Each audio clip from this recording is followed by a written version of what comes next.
আসসালামু আলাইকুম। আমি ইরাকের কারবালা থেকে ভিডিওটা করতেছি। এই যে আপনারা দেখতে পাচ্ছেন ইমাম হোসেনের মাজারে জিয়ারতের জন্য যাইতেছে। এটা হলো প্রথম চেকপোস্ট।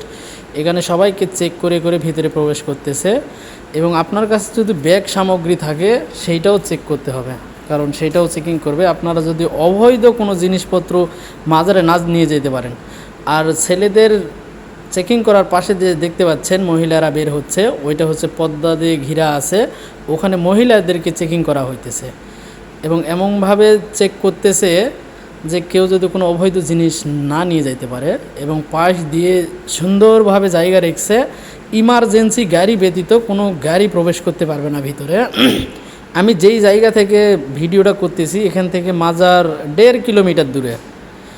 এক সাইড দিয়ে প্রবেশ পথ, এক সাইড দিয়ে বাহির পথ, অনেক সুন্দর একটা পরিবেশ। আর এইটা হচ্ছে আমি যেইখান থেকে ভিডিও করছি এখানে প্রথম চেকপোস্ট। এখান থেকে মাজারে যাইতে আপনাদেরকে 4টা চেকপোস্ট পার হয়ে তারপর মাজারে প্রবেশ করতে হবে।